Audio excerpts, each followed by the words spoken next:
Border অঞ্চল থেকে কিছু গরু ঢুকে, ওই গরুগুলা ঢুকলে তাও বাজার আগে আগে ঢুকে, ওই গরুগুলা ঢুকলে আমরা খামারিরা খুব লসের কাতারে পড়ি। প্রথমত গোখাদ্য আপনার বিগত 2 সপ্তাহের ব্যবধানে 1700 টাকার বসি বস্তাটা আপনার এখন 2250 টাকায় চলে গেছে।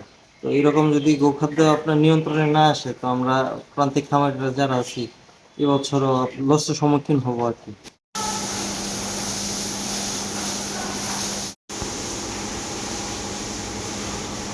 যদি বর্ডার থেকে গরু না আসলে আমরা আবারও লসের সম্মুখীন হবো। আমি এই লাইনে জড়িত আছি প্রায় 2017 সাল থেকে, 6-7 বছর যাবৎ। 45টা গরু আমরা রেডি করছি, 51টা গরু আছে, 45টা গরু রেডি করছি। সম্পূর্ণ দেশীয় প্রক্রিয়ায় গরুগুলো রেডি করছি, যেমন কাঁচা ঘাস, খড়, সাইলেজ খাওয়াইছি, এবং দানাদারের মধ্যে পোড়া, বসি, 3 জাতের চোলা আছে, খেসারি খৈল আছে, এই বিভিন্ন কিছু মিক্স করে আমরা গরুগুলা লালন পালন করছি, এবং সম্পূর্ণ স্টোরেট মুক্ত এবং হরমোন মুক্ত খামার করছি। এখানে তো রোগবালাই হইতেই পারে, আর রোগবালাইটা আপনার যত যত্ন করবেন আর পরিষ্কার পরিচ্ছন্নতা রাখবেন, রোগবালাইটা কম আসবে। আর টিকা আছে 6 মাস পর পর করতে, টিকাগুলি করে রাখলে আশা করি রোগবালাই হবে না।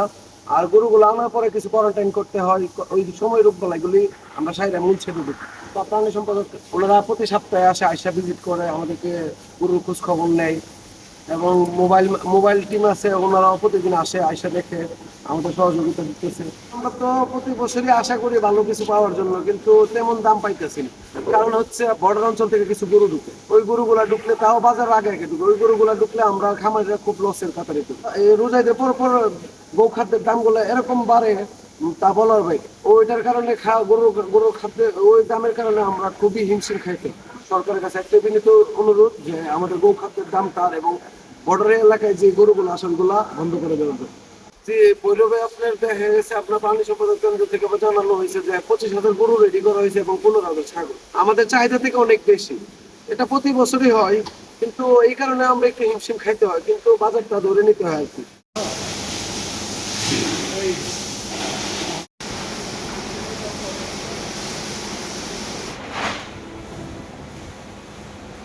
আসলে কুরবানিকে কেন্দ্র করে আলহামদুলিল্লাহ আমার ফার্মে 36টা গরু লালন পালন করতেছি সম্পূর্ণ অর্গানিক উপায়ে। আপনার প্রাকৃতিক উপায়ে সব লালন পালন হচ্ছে।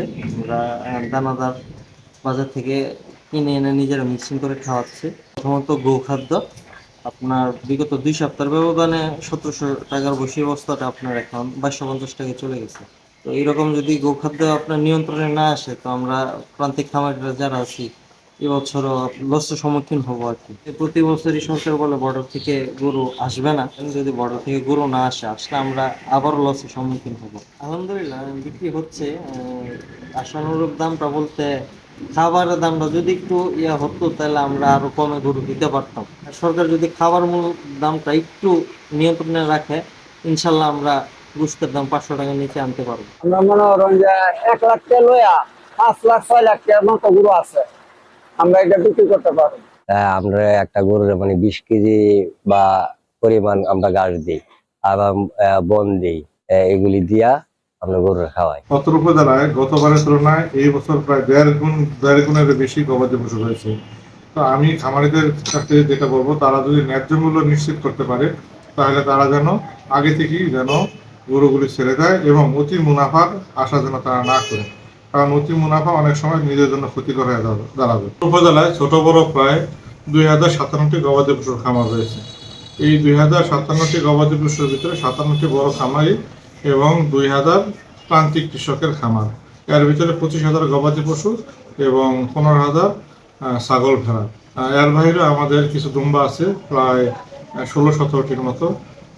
এই কুরবানিকে সামনে রেখে আমাদের 7টি মেডিকেল টিম গঠন করা হয়েছে।